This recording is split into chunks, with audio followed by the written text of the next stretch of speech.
Hello everyone, welcome to SKTricknology. இந்த வீடியோல நீங்க Chrome browser யூஸ் பண்ணி ஒரு வெப்சைட் யூஸ் பண்ணும்போது இந்த மாதிரி ads வந்து கண்டினியூஸா உங்களுக்கு வந்துகிட்டே இருக்கும். இத நீங்க க்ளோஸ் பண்ணாலும் திரும்ப உங்களுக்கு இந்த ads வந்துகிட்டே இருக்கும். இந்த மாதிரி ads-ஐ வந்து டிஃபால்ட்டா பிளாக் பண்றது எப்படின்னு தான் இந்த வீடியோல நம்ம பார்க்க போறோம்.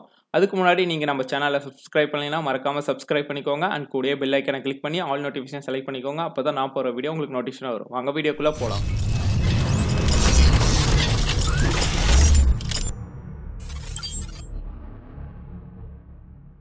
ஃபர்ஸ்ட் உங்க சிஸ்டம்ல Chrome browser ஓபன் பண்ணிக்கோங்க. Chrome browser ஓபன் பண்ணிட்டு ரைட் சைடு டாப் கார்னர்ல பாத்தீங்கன்னா 3 டாட்ஸ் இருக்கும். இத கிளிக் பண்ணிக்கோங்க. இது கிளிக் பண்ணிட்டு ஸ்க்ரால் டவுன் பண்ணிட்டே வந்தீங்கன்னா எக்ஸ்டென்ஷன் சொல்லி ஒரு ஆப்ஷன் இருக்கும். இந்த ஆப்ஷனை கிளிக் பண்ணதுக்கு அப்புறம் இந்தாண்ட மேனேஜ் எக்ஸ்டென்ஷன் சொல்லி ஒரு ஆப்ஷன் வியூ ஆகும். இத கிளிக் பண்ணிக்கோங்க.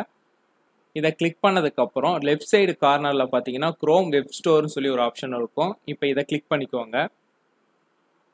இப்போ இதுல சர்ச்ல போயிட்டு ஆட் பிளாக்னு சொல்லி டைப் பண்ணிக்கோங்க. ஆட் பிளாக்னு டைப் பண்ணிட்டு ஃபர்ஸ்ட் வர ஆப்ஷனை கிளிக் பண்ணிக்கோங்க. கிளிக் பண்ணிட்டு ஆட் டு Chromeங்க சூஸ் பண்ணிக்கோங்க. இப்போ ஆட் எக்ஸ்டென்ஷன் கிளிக் பண்ணிக்கோங்க. இப்போ இந்த எக்ஸ்டென்ஷன் வந்து ஆட்டோமேட்டிக்கா டவுன்லோட் ஆகும். டவுன்லோட் ஆயிட்டு உங்க எக்ஸ்டென்ஷன் ஆப்ஷன்லயே வந்து ஆட்டோமேட்டிக்கா இன்ஸ்டாலும் ஆயிடும். இதை நீங்க டவுன்லோட் கொடுத்தா மட்டும் போதும். இது கம்ப்ளீட் ஆனதுக்கு அப்புறம் இங்க பக்கத்துல இருக்கிற எக்ஸ்டென்ஷன் ஆப்ஷன்ல வந்து ஆட்டோமேட்டிக்கா ஆட் பிளாக் வந்து ஆட் ஆயிடும். இப்போ இது டவுன்லோட் வந்து கம்ப்ளீட் ஆயிடுச்சு. இப்போ இந்த எக்ஸ்டென்ஷன் கிளிக் பண்ணீங்கன்னா இந்த எக்ஸ்டென்ஷன் வந்து ஆட் ஆயிருக்கும். இதுல வியூ ஆகும். இதுக்கப்புறம் நீங்க எந்த வெப்சைட்டை யூஸ் பண்ணாலும் இந்த எக்ஸ்டென்ஷன் மூலியமா ஆட் வந்து டிஃபால்ட்டாவே பிளாக் ஆயிடும். இப்போ இதுல இருக்கிற ஆட்ஸை வந்து நான் ரெஃப்ரெஷ் பண்றேன். இப்போ ரெஃப்ரெஷ் பண்ணதுக்கப்புறம் இந்த ஆட்ஸ் வரவே வராது. இதுல கொடுத்து ரீலோட் கொடுத்துக்கிறேன். இதுல இருந்து ஆட்ஸ் வந்து டிஃபால்ட்டாவே பிளாக் ஆயிடுச்சு.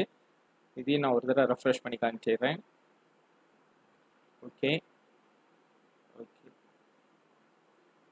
இதுக்கப்புறம் நீங்க எந்த வெப்சைட் யூஸ் பண்ணாலுமே இந்த எக்ஸ்டென்ஷன் மூலியமா டிஃபால்ட்டாவே ஆட் பிளாக் ஆயிடும். நீங்க ஒவ்வொரு தடவை மேனுவலா க்ளோஸ் பண்ண வேண்டிய அவசியம் இல்லை. ஒரு பர்டிகுலர் மந்த்துக்கு அப்புறம் பாத்தீங்கன்னா இந்த எக்ஸ்டென்ஷன் வந்து எக்ஸ்பைரி ஆயிடும். இதை கிளிக் பண்ணீங்கன்னாவே இது கீழே உங்களுக்கு வந்து எக்ஸ்பைரின்னு சொல்லி காட்டும். இது எக்ஸ்பைரி ஆன டைம்ல மட்டும் இதை நீங்க அன்இன்ஸ்டால் பண்ணிட்டு திரும்ப இதே மாதிரி இன்ஸ்டால் பண்ணிட்டீங்கன்னா உங்களுக்கு வந்து கண்டினியூஸா நீங்க ஆட் இல்லாம வெப்சைட் யூஸ் பண்ணிக்க முடியும்.